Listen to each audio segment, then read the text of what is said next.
Oh, I didn't know you were there. Good morning, good afternoon, good evening. This is the Angels in Politics broadcast, and I am the creative and artistic manifestation of Angels in Politics, the white collar goon. And I'm glad to have you here with me this wonderful day. Today is special.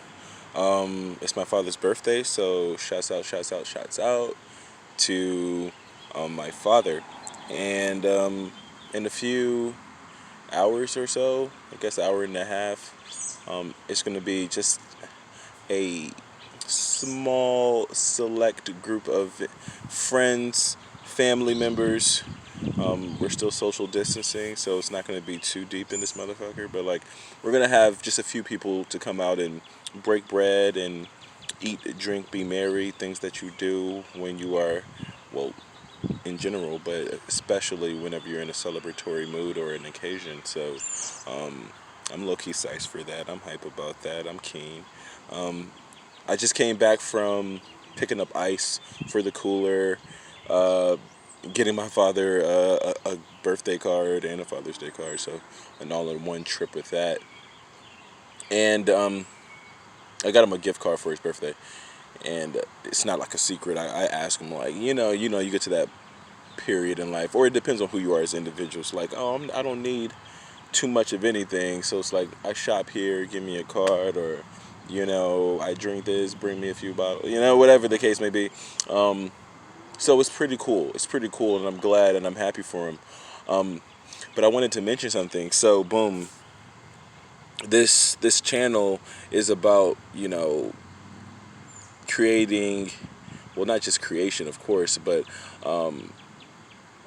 having an environment for creatives, artists, innovators, futurists, visionaries, those who are on that end of the spectrum to bridge the gap or infuse with the conscientious individuals, the industrious minded, the results and detail oriented, the individuals, the structured,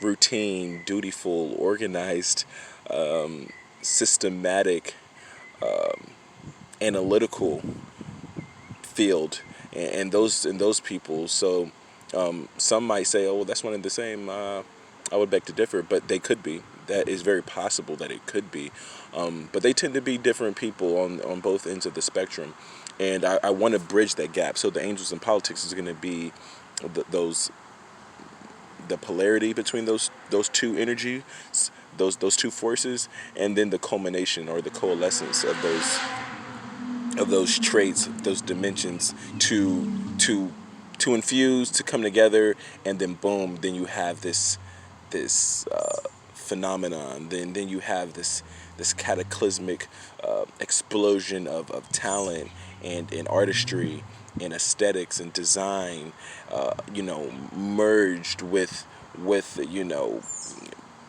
application and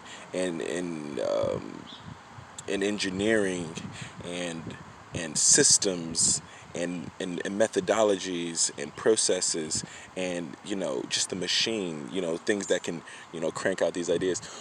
So I'm excited about that. It's going to take time, it's, building blocks and one step at a time for sure.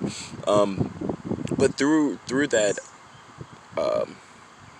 through that I guess that theme, that mission, it's been a little while. It's been a journey. I guess not too long, a little over 10 years. But it's been a journey for me to fine tune this, and I'm continuing to iterate upon this mission statement and my goals for Angels in Politics.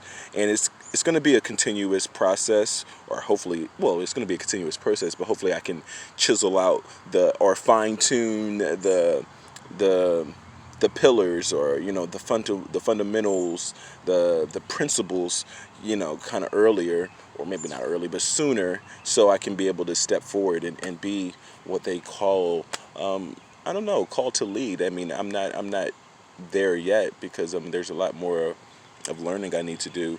And then in order for you to lead, you got to know where you're going, right? So I'm taking that one day at a time, and I'm opening myself up. I'm surrendering to God to, utilize me as an instrument, and use me as His vessel, and pour into me. And as I decrease, He increases.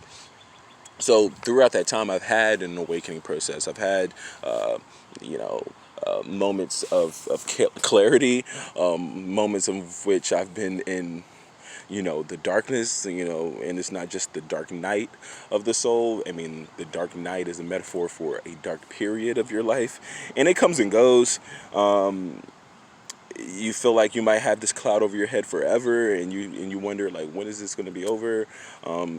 There's going to be changes physiologically, and you're going to be like, yo, what's going on? You might even go to the doctor or some type of medical practitioner, and they're going to tell you you're fine, but you're like, no, I'm not, because this wouldn't be happening to me if I was fine. There will be changes internally, intrinsically, in which you're going to feel certain ways, and your emotions are going to fluctuate, and you're going to be, things are going to seem out of sync, because you're not aligned to your higher purpose, your higher calling, to your God-like self. And that's such a beautiful process, because you learn so much about yourself. You're unlearning things that you've been taught in life.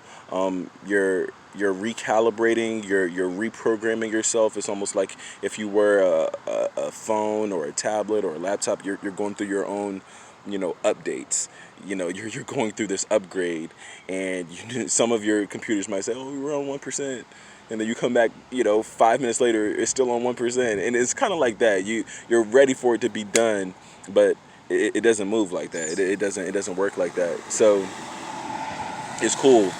And oh shit, look how we work here. The Amazon Prime truck is here, and I just ordered some cacao powder, which is great for the third eye, the pineal gland, or the pineal gland.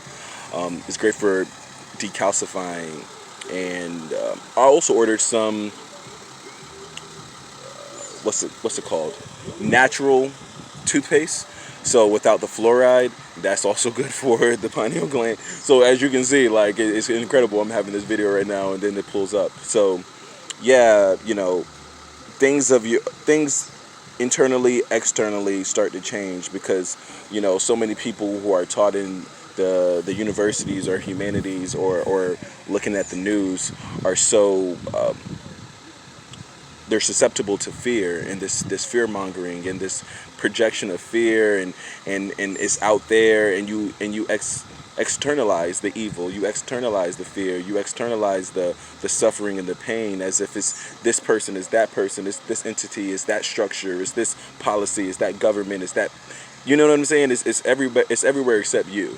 And the truth of the matter is, through this through my awakening, through this learning, through this enhancement, through this upgrade, through this maturation, I've learned to go inwardly.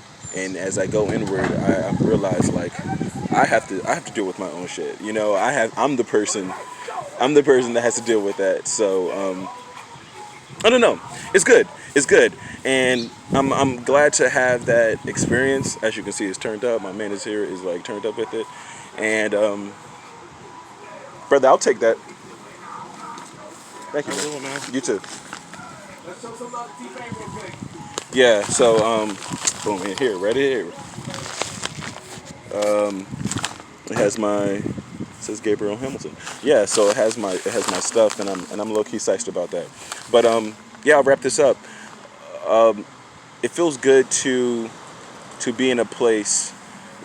Just now I was at the mall to get my father a car, but it feels good to not be drawn or attracted to the things, the politics, the outside world, the sources that used to plague me, i.e., women walking by in tight pants or yoga pants or fitness wear, or the small shorts showing their legs. Like, it's still very beautiful. I still love it, but now I'm not tethered by that, and I'm not turning my head and shit like that. I told you that. Yeah. So, yeah, and the whole thing, like being in the mall and seeing clothes and stuff like that. And I was like, man, I haven't bought clothes in years. Just just a simple thing. So it's beautiful, and it's going to happen once you start to realize what's important in your life, and when you start to live for it. And what's important to me is God. It's my family. It's the health. It's the wealth, and not just financial wealth, but your health is wealth, and the wellness, and being aware of taking life one day at a time and being fully present in life. So I'm turned up about that.